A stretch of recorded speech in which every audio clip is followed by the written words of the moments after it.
नमस्कार दोस्तों। आज का यह ब्रेकिंग न्यूज़ सिर्फ एक खबर नहीं बल्कि करोड़ों ईपीएस 95 पेंशन भोगियों के वर्षों के संघर्ष, अपमान और उम्मीदों का विस्फोट है। दोस्तों, राफेल की सांची से भी तेज यह खबर पूरे देश में फैल गई है। आज सुबह ठीक 10 बजे एक उच्च स्तरीय बैठक हुई जिसमें प्रधानमंत्री नरेंद्र मोदी की सरकार के वरिष्ठ प्रतिनिधि, वित्त मंत्रालय के शीर्ष अधिकारी और पेंशन भोगियों के प्रतिनिधि पद प्रमुख रूप से बैठे। उस बैठक में कमांडर अशोक रावत जी के सहयोगी ने मराठा साम्राज्य को ऐतिहासिक क्षण में बदल दिया। ब्रोंज से जिन वाइस पर डस्ट जमी थी, जिसमें प्रक्रिया में पवित्र ताला रखा जाता है, वे आज मांस पर फ्रैंक रख दिए जाते हैं। और जब मांस पर सच में रखा जाता है तो सत्य को झुकाना ही होता है। यही हुआ। अब 3 या 4 मार्च की प्रतीक्षा नहीं बल्कि 1 मार्च को दोपहर 12 बजे से पहले देश के हर पात्र ईपीएस 95 पेंशन भोगी के खाते में 7,500 रुपये अतिरिक्त डीए क्रेडिट करने का वादा किया गया है। यह सिर्फ नोट है, यह सम्मान की वापसी है।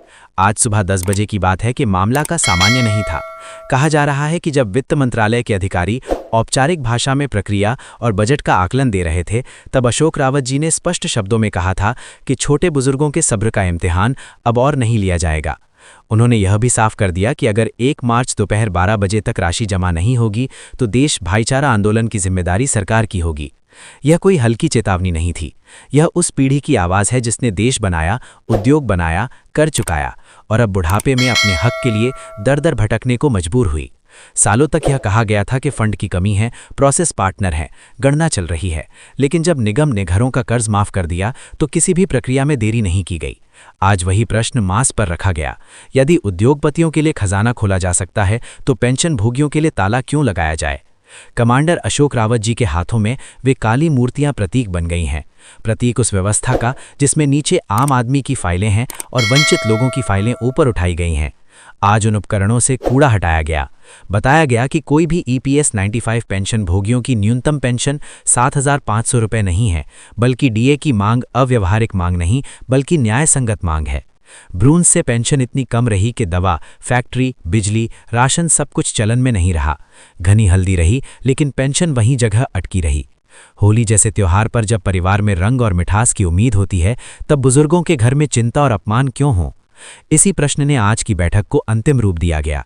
बैठक के अनुसार स्पष्ट रूप से कहा गया कि 1 मार्च दोपहर 12 बजे की समय सीमा समाप्त हो गई है। यह समय अब प्रतीक बन चुका है। एक तरफ सरकार की तरफ से, दूसरी तरफ करोड़ों पेंशन भोगियों की जिम्मेदारी। अगर पैसा समय पर पहुंचाया जाए तो यह लोकतांत्रिक संवाद की जीत होगी। अगर नहीं पहुंचाया तो यह विश्वास की आग भड़काएगा। अशोक जी ने साफ कहा कि बैंक में स्वीकृत कागज नहीं दिखना चाहिए। एसएमएस की घंटी ही वास्तविक प्रमाण है। प्रमाण पत्र वर्षों से तारीख पर तारीख का खेल चला, लेकिन इस बार स्पष्ट समय सीमा निर्धारित की गई है। इस पूरी घटना ने देश में हलचल पैदा कर दी है। गांव-गांव और शहर-शहर हर पेंशन समूह में चर्चा है। लोग कह रहे हैं कि यह सिर्फ 7,500 रुपये की बात नहीं है, ये उस सम्मान की बात है जो धीरे-धीरे छीना गया था। जब किसी बुजुर्ग दवा के लिए बेटे, बहू या पड़ोसी के सामने हाथ फैलाने की मजबूरी होती है तो उसकी आत्मा पर जो चोट लगती है उसका खाता किसी भी बजट में नहीं होता है। आज की यह घोषणा कि चोट पर मरहम जैसी लग रही है, लेकिन साथ ही एक संशय भी है। इस बार वादा पूरा क्या होगा? सरकार के लिए यह क्षण परीक्षा का है। प्रधानमंत्री नरेंद्र मोदी के नेतृत्व में सरकार ने कई युवाओं को छूट की बात कही है।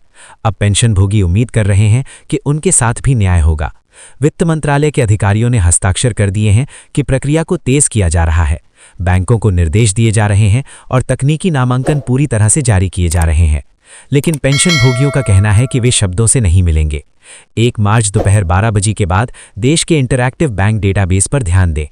इसमें यह भी कहा गया है कि सालों से जो अंदर रह रहा था उसे अब रिश्ते के रूप में चुकाया गया है।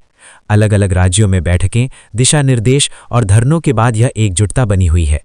लोग याद दिला रहे हैं कि लोकतंत्र में शांतिमय आंदोलन का अधिकार है, लेकिन उसकी अनदेखी करने पर असंतोष गहराता है। अशोक जी ने भी कहा था कि पेंशन भोगी शांति नहीं चाहते, लेकिन न्याय के बिना शांति संभव नहीं। यह कथन इस आंदोलन की दिशा को स्पष्ट करता है। लक्ष्य है पेंशन वृद्धि, माध्यम है लोकतांत्रिक दबाव। होली का संदर्भ इस संपूर्ण प्रसंग को सामयिक दृश्य आयाम देता है। त्योहार से पहले अगर पेंशन खाते में आती है तो घर में उल्लास लाएं। यदि देरी हुई तो त्योहारी आंदोलन की ऊर्जा में बदलाव आ सकता है। इसलिए 1 मार्च की दोपहर सिर्फ एक समय नहीं, एक मोड़ है। सरकार के लिए यह अवसर है कि वह विश्वास बहाल करे। पेंशन भोगियों के लिए यह अवसर है कि वे अपनी एकता की ताकत महसूस करें। इस कहानी का एक बड़ा पक्ष यह भी है कि एक देश में बुजुर्ग की संख्या में लगातार बढ़ोतरी हो रही है। स्वास्थ्य व्यय, सुविधा की कीमत, जीवन यापन की लागत सब बढ़ रही है।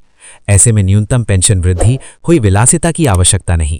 अगर 7,500 रुपये एडवांस डीए की व्यवस्था लागू है तो इतने लाख बुजुर्गों को राहत मिलेगी। प्रदेश में जहां अन्य आय स्रोत सीमित है, वहां यह पेंशन जीवन रेखा बन सकती है। शहरों में किराए और दवा के बीच बैलेंस बनाने में मदद मिलेगी। आज की घोषणा से आशा जगाई है, लेकिन अंतिम निर्णय बैंक के संदेश से ही सिद्ध होगा। अशोक जी ने अपनी पुस्तक में कहा कि अब कागजी दस्तावेज में कोई ठोस वैज्ञानिक नहीं होना चाहिए। उन्होंने यह भी जोड़ा कि अगर इस बार भी देरी हुई तो आंदोलन तेज होगा। हालांकि सभी जिम्मेदार स्तरों ने अपील की है कि शांति और कानून व्यवस्था बहाल की जाए। लोकतंत्र में संवाद ही सबसे बड़ा हथियार है और यदि संवाद से समाधान है तो सबसे बड़ा होता है। इस पूरी घटना ने एक बात स्पष्ट कर दी है कि संगठन की ताकतें बड़ी हैं। जब बिखरी आवाजें एक मंच पर आती हैं तो उन्हें अनसुना करना मुश्किल हो जाता है।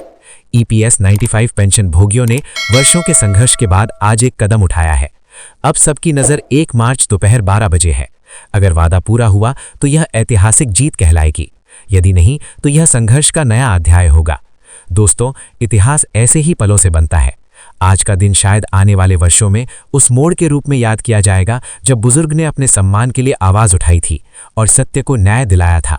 अब की घड़ी रविवार 1 मार्च की ओर बढ़ रही है। बैंक के मैसेज की प्रतीक्षा में लाखों दिल धड़क रहे हैं। यह सिर्फ पेंशन की नकदी नहीं, यह विश्वास की परीक्षा है जो नागरिक और सरकार के बीच होनी चाहिए। आने वाले घंटों में सच सामने होगा और वही तय करेगा कि यह कहानी जीत की या संघर्ष की अगली तैयारी है।